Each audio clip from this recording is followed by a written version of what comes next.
I have a chronic illness known as myalgic encephalomyelitis/chronic fatigue syndrome, and as such I am tired. Tired enough to the point where I believe I am actually starting to struggle with working or even casual use at my normal desk.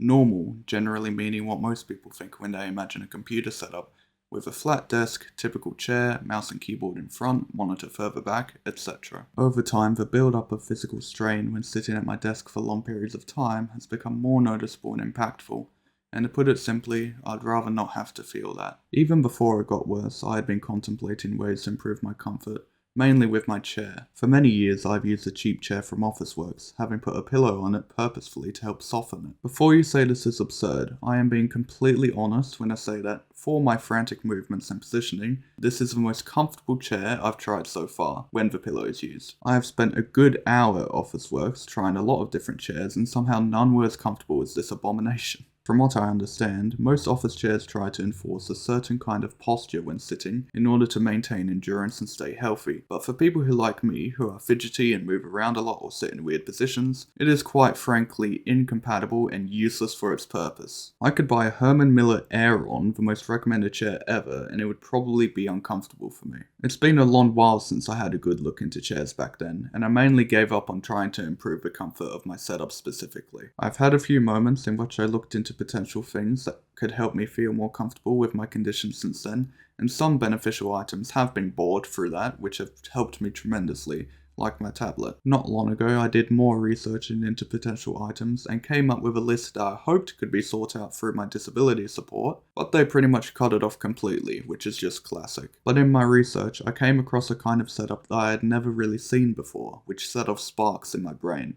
That was this post by musical ear Nightingale in the r/POTS community, which is a closely linked condition to MECFS. There are quite a few things about this setup that are accommodating in very subversive ways that I had never thought of because I was stuck in the mindset of what a computer setup should look like. It allows the user to be in a position laying backwards instead of having to be in an upright position. This is important as constant upright positioning is a common cause of fatigue in these correlated conditions. The use of a movable desk makes it easily usable in spaces that are more comfortable but would otherwise not be possible without such a desk, in this case the bed. This is an obvious benefit for accessibility and not laziness like some may think, although it is important to keep in mind when planning that using a space like a bed may result in more prominent unconscious desires for sleep and rest, thus reducing productivity. The keyboard is raised such that it is not placed directly on the user's lap. It would be simple to purchase a lap desk, but these are always somewhat uncomfortable due to adding pressure on the legs and are also wobbly. This person ended up receiving funding from their workplace in order to upgrade to a setup that is simply awe-inspiring,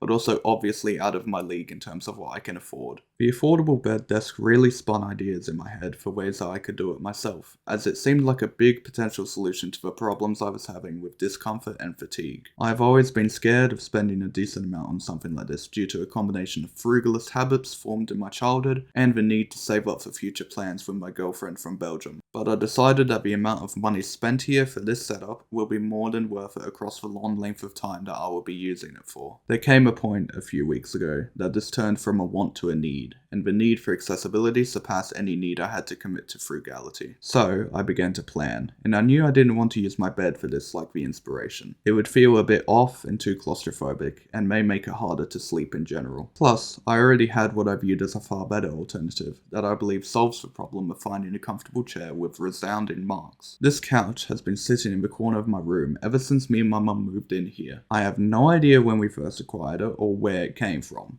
It is quite literally an enigma in history that I for some reason neglected to use at all due to dumb concerns about dust acclimation. At the same time, it is the most comfortable chair I've ever laid my ass upon. I hope it comes across through the picture just how soft and cushioned this thing is. The ability to recline so far back is absolutely glorious, and I've somehow managed to even sleep on this thing, as someone who literally never sleeps at an angle. Obviously this would make it a worthy candidate to use in the setup, but as I mentioned before, I did not conceive of a possibility at all before seeing the setup from this user. I didn't even know it it was really possible, and even if it was, I had never given it as much value as I do now, or been biased towards viewing it as a form of laziness rather than simply trying to help myself. Thankfully, I am a very techie guy, and I am especially interested in creating a computer setup like this, so I had the motivation to drive me forward with it. As an additional note in post, in my further research about setups like this, I stumbled upon the world of zero-gravity workstations, and I realized that I was unknowingly creating a budget version of them, embodying the same design philosophies of being able to lay backwards and monitors that are tilted down to accommodate. I saw them a long time ago, but sadly they were dissected under the lens of a casual tech user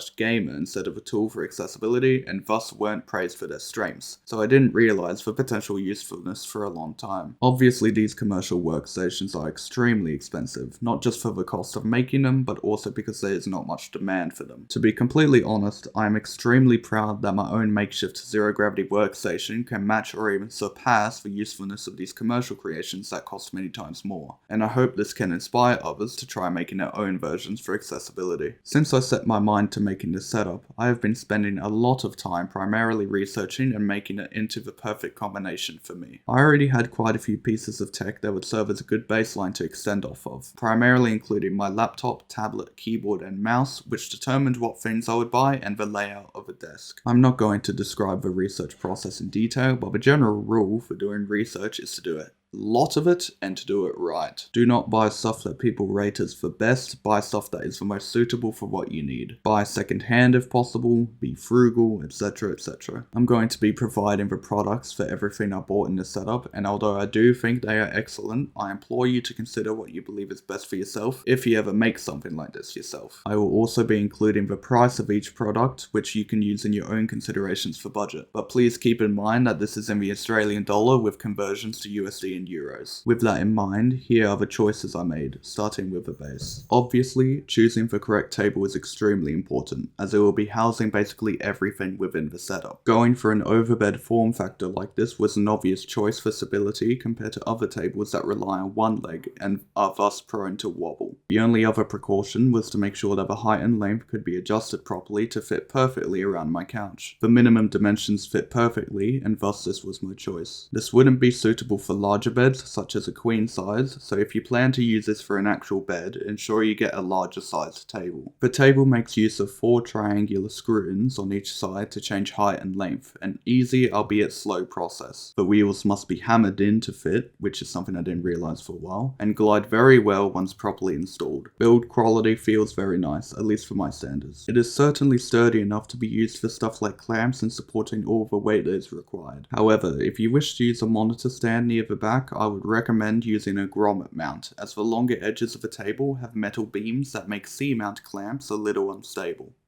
This is the only product I bought that is an actual replacement to a product I already had. For many years I've used an old HP 25X monitor that I bought from cash converters purely for the 144Hz refresh rate, which at the time was far more lucrative. Since then, monitors have gotten better and better while also providing far better budget options. There were a lot of reasons to upgrade already, but there was another recent reason added that made me go ahead with it: color accuracy. I've started getting into proper photography and videography work as a hobby, especially for color grading, and doing so requires the monitor to be solid at displaying the color space you are working in. My old monitor was a TN panel and as such had terrible colors, so upgrading to an IPS panel became the obvious choice. Even just for media consumption, which I would be doing often on this monitor, IPS would be better suited. I would have gone for OLED, but that technology is still extremely expensive, especially compared to the low cost of a monitor I got. There are other good benefits of a new monitor as well. The resolution is up to 1440p from 1080p, which made a more significant difference than I thought, especially when paired with a jump to 27 inches from 24.5 inches, which was also a much bigger difference than I imagined. The monitor also keeps the same 144Hz refresh rate as my old one on HDMI, something I absolutely need nowadays as 60Hz feels absolutely terrible. It can apparently go to 180Hz, but that may only be through DisplayPort, and my laptop sadly only supports HDMI. I did have to tweak the monitor settings a lot to make it look good, such as changing dark boost from level 4 to 3, changing color to user, etc. The only problem I have with the monitor that cannot be fixed is the vignetting due to the angle at which I look at the monitor, but I have gotten used to it pretty quickly. As an extra note from a few days later, turns out I have been able to get a lot more out of my monitor with a USB hub that I will be talking about later. I'll explain how that was possible there. I initially tried to simply have the monitor and laptop sit on the desk to save a bit of money, but the realization quickly came that it would not be possible, not only because it would be concerningly wobbling on top of a moving desk, but also the simple fact that they just wouldn't fit when I tried to put them together on the desk. As such, a dual monitor stand was the obvious choice, and like many other products, it is a surprisingly complicated field in terms of figuring out what is the best quality for the price. For some reason, laptop stands with VESA mounting are quite expensive on their own, so I had to find a product that was already made for a laptop plus monitor combined, which led me to this surprisingly cheap one from Huanwell, a brand that I know is reputable for making high quality stands. Worries will always exist regardless when buying an undoubtedly budget version of a product, but they were adequately dispelled when I felt the build quality of it. It is much heavier and stronger than you would guess when viewing the images on Amazon, and I am quite confident that it is able to hold up everything. Installing it did take a while as my mother and I figured out the placement and how to clamp it on, and it was certainly exhausting, but I had more energy than usual out of sheer excitement. When it was done, my setup was finally able to be used, albeit in a somewhat incomplete state. I was able to gauge the comfort of the setup, and it felt so amazing that I knew I had made the right choice in my spending for it. The monitor arms are perfect for adjusting the placement and tilt of my laptop and monitor right where I want them, and tilt them downwards to be more level with my eyes when I'm looking upwards. I have a very big tablet. It is the Samsung Galaxy Tab S8 Ultra with a 14.6-inch OLED display, powerful CPU, and attachable fully functional keyboard, and it cost $800 second-hand. I bought it for similar reasons to making the setup, as an accessibility tool. A lot of my time is taken up with media consumption and communication through Discord, such as voice and video calling, and this device has helped tremendously with doing these things while still being able to lay in my bed, saving a lot of energy that I otherwise wouldn't have. The adjustable kickstand in the back worked perfectly for using it in bed, but I wanted the tablet to be tilted downwards from above in a similar fashion to my laptop and monitor, and the kickstand wouldn't be enough. In fact, wanting to watch stuff from my tablet from this kind of angle was what led me to finding the affordable bed desk setup that sparked this project in the first place. I initially only thought of getting a tablet holder as a high quality OLED alternative to a TV, and I found a product called the Levo G2 Deluxe, which looked perfect, but of course it was very expensive. As I was looking through Reddit posts about it, that's when I saw musical ear Nightingale show their setup, and the rest is history. So, the idea was to instead find a tablet holder that could mount onto my desk and hold it up, which would thankfully be a lot cheaper. After a lot of research, this is the product I found, which was the only one that could actually fit the size of my tablet. I'm very thankful then that it is also probably the best one I could have bought. Similar to the monitor stand, you'd think it would be flimsy under the weight for the price, but this thing is built like an absolute tank, so much so that it's actually quite difficult to reposition the arms. The tablet holder is admittedly hard to fit my tablet into, but once it's in, it's very secure. The combination of a rotating base with a mounting point that allows for small adjustments makes moving the tablet into the perfect position much easier than you would expect. And other than wobble when using the touchscreen, it will remain in that position perfectly unless the arms are extended too far. This product is easily one of my favourites out of everything that I've gotten, to the point where I may consider getting a second one for my bed. I would highly recommend this to anyone. I have to thank Scott Ujan for their recent video about desk setup upgrades, specifically for showing this product. The entire video is filled with genius commercial and custom upgrades, accented by some of the best cinematography and editing on YouTube. But this specific product was useful to me as I came to a realization that, with how my desk setup is going, the entire desk itself will be completely freed up. I did not want my phone to be an obvious exception to this rule, and this phone holder is the best way to solve that, while also just being beautiful. Before getting it, I made sure to get the MagSafe ring from Ugreen, as I do not have an iPhone and thus would not be able to put my phone on the holder without it. Although turns out the phone holder itself actually comes with its own rings, but I don't know how good they are. I also made sure to find an Android app that replicates the functionality of standby mode by Apple, leading me to the best one, Focus Stock by Rishu Kumar. It is completely free with no ads or in-app purchases, and while it doesn't look extremely clean, I prefer it over other apps that had ads and purchases. I would also highly recommend turning on the burn-in protection feature. OLED screens like my phone are prone to damage when displaying the same pixels for long periods of time, and this helps to prevent that.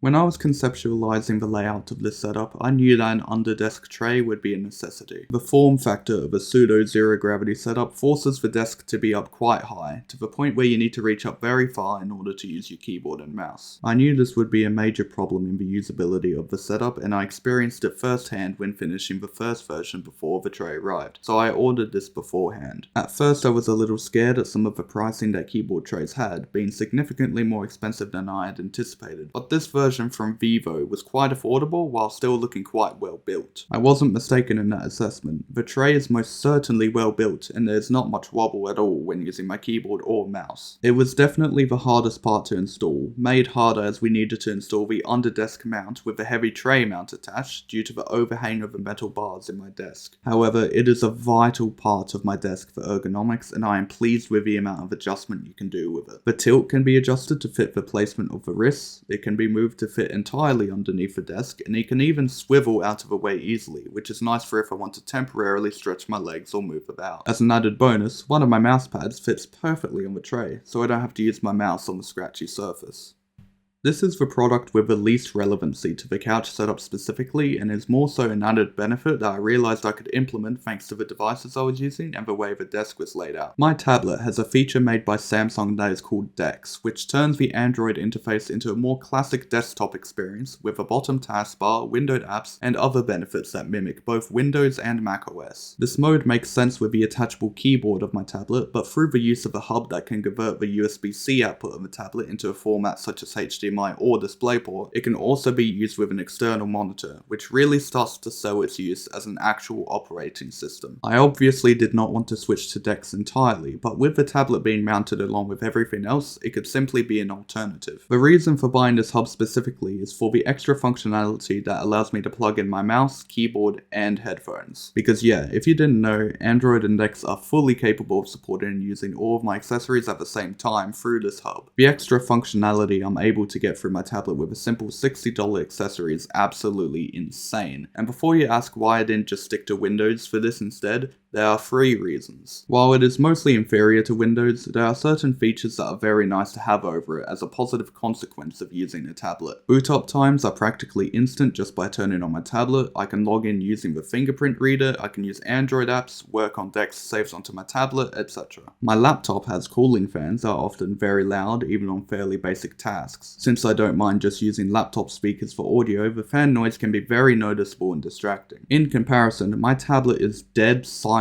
even when being used through DeX. It makes a much bigger difference than I expected to be able to do desktop activities, and especially media consumption, and absolute silence. In the end, more than anything else, I wanted to do this because it is just so cool. Maybe it's just a me thing, but I feel like there's some kind of intrinsic, unmatched feeling that comes from turning my tablet into something even more practical and useful through the use of a single accessory, and being able to do things that were previously only possible on my Windows setup. I don't know how to explain it, it's just beautiful. Now, I initially had an extra paragraph here where I was curious about whether it would be possible to just connect all my accessories to the hub and seamlessly connect it to my laptop or tablet so I could use either instead of having to switch all my accessories individually. I didn't do this at first because I was concerned about the hub adding extra latency to my devices, but from research this was apparently not the case. So I tested the hub with my laptop, and I am so glad I did. Not only does it work, but there are actually extra insane benefits I didn't have before. The biggest one is with using DisplayPort to the monitor instead of HDMI, which not only allows me to use the full 180Hz of my monitor, but also achieve 10-bit color depth and use HDR to make my screen much brighter than before. This is incredible, and I would have missed out on a much higher quality picture from my monitor without this hub. I'm also now able to use the SD card reader in the hub to transfer files from my camera instead of having to plug in a separate USB, and it is also 4 times as fast for copying files. I am very happy at being able to make my setup even better through this hub, and it simultaneously allows me to switch between Windows and DeX much faster than before. This section will not be as long, as I mainly wish to give a brief overview of how the cable management works, because the design of my setup poses quite a few unique and interesting challenges that are not faced on a normal computer setup. It was critical for all the cables on the desk to be isolated to the desk, such that the only outside connection is my single power brick on an extension cord. This allows me to actually move the desk however I'd like without stretching or damaging cables. It was also vital for there to be no cables or large objects dangling underneath the desk, as my legs will be occupying that space. This was a more difficult challenge, as conventional cable management methods often rely on the space underneath the desk to reduce clutter. The main solution to this was simply to keep everything either above or behind the monitor/laptop, or have it span along the edges of the desk through routing cables with clips and velcro. This ends up being consequential for another challenge that is pretty much impossible to solve. Because the setup can move and there's no wall behind it, I am not able to use that space to hide cables. As such, when I'm not using the setup and instead look at it from a different angle, all the cables are very clearly visible and cluttered together in what admittedly looks like a mess. Working around this problem would be an insane task, and in the end, I really do not mind that there are a lot of visible cables. While I adore clean setups, there's a unique and satisfying aesthetic in seeing all the cables interweave together in meticulously thought out fashion. Plus, all of it is basically hidden when I'm actually using my setup anyways. The last challenge about the setup was the most interesting, and had to do with my USB hub. Because the main USB-C connection port of the hub is very small, it has to be very close to either my laptop or tablet to be connected. As such, it would need to switch between two different spots that are close enough to be connected, while still having all of my accessories plugged in. To do this, I added two different Velcro spots that my hub is able to stick onto through a Velcro strip on the back. I also had to route the cables of all the accessories in a precise manner, centralized in between the two spots, so there's just enough slack to reach both my laptop and tablet while not being too loose and dangling on the desk. Writing the blog for this setup and doing the voiceover and editing for this video is just such a breeze compared to before. Previously, I was only able to use my computer for at most 3 to 4 hours each day before needing to stop and use my tablet in bed instead. Now I've already been able to use my setup for pretty much the entire day, many days in a row. I'm realizing this might seem a little ridiculous, but I've always been obsessed with using technology. You been playing your DS today? No. Yes, you have. And having a chronic illness only makes me more inclined to do so due to how much energy it takes to do anything else. Along with this, I'm studying a fully online bachelor's degree, so being able to work on my computer for longer periods of time will definitely improve my ability to keep up with studies. At the very least, it is undoubtedly a net benefit to not be stuck in bed for over half of my day due to being unable to sit up for long periods of time. There are barely any compromises that have been made in order for this setup to work. Productivity wise, it is miles ahead of my previous desk setup, primarily due to the comfort factor, which allows me to work for longer periods of time. My tablet is a great third screen for if I want to put anything on while working or do anything Android specific, while also not reducing my laptop's performance due to being a different device. Admittedly, it is off most of the time in order to focus though. Expectedly, there is a tiny bit of wobbling when I'm typing or using my mouse on the tray, which can be seen most on my tablet holder. It's definitely not excessive, but it is noticeable sometimes. The tray's adjustability makes it easy to put in the perfect position for typing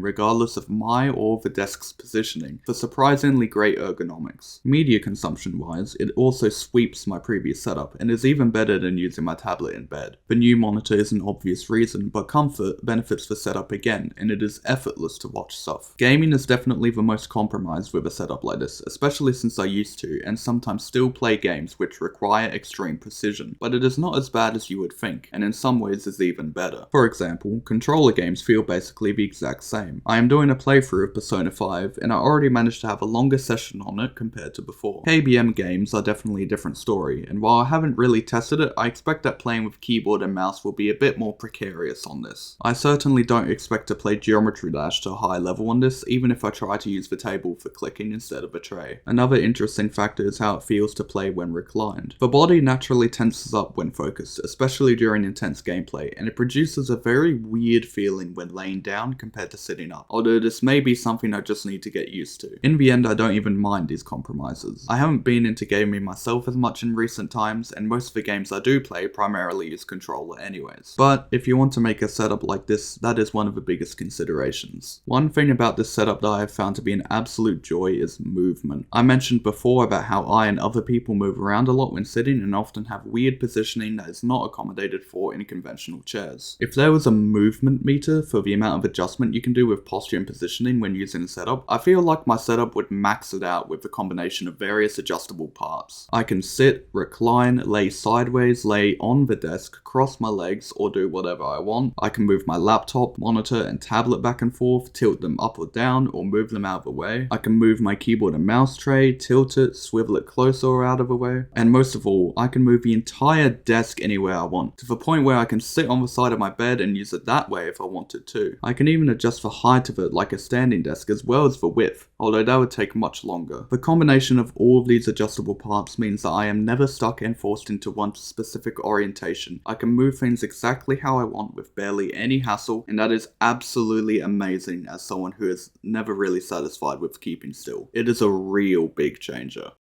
Planning the setup and making it with the help of my mum has probably been the coolest thing I've ever done in my life, or at the very least, it's the coolest physical thing I've done. As to be expected, there are still some things that can be improved or changed. For example, I really need to figure out how to implement speakers and my microphone, but it still feels amazing to have made something like this myself. I've watched a lot of videos about desk setups in my planning, and it has made me realize just how absurdly streamlined all of them are, to the point where they prevent people from thinking about other creative solutions such as this. Go look up a clean desk setup on YouTube and every single video will have the same layout with the same kinds of products and the same warm yellow lighting to make it look cozy, and the same style of cinematography and editing to show it off, even if that does look great. Making this has been so important to me for reaffirming that I don't have to stick to these tropes in order to create something that is good for myself, and I really hope they will inspire people to think about new and creative ways to make setups that are accessible to themselves. I never would have done any of this if it weren't for that one Reddit post serving as a catalyst, and perhaps, I hope, this can serve as a catalyst for others, including you. I'm going to be using this setup permanently for the foreseeable future. It is certainly an adjustment to make, especially as someone who likes to keep things the same, but I am sure that it is worth it.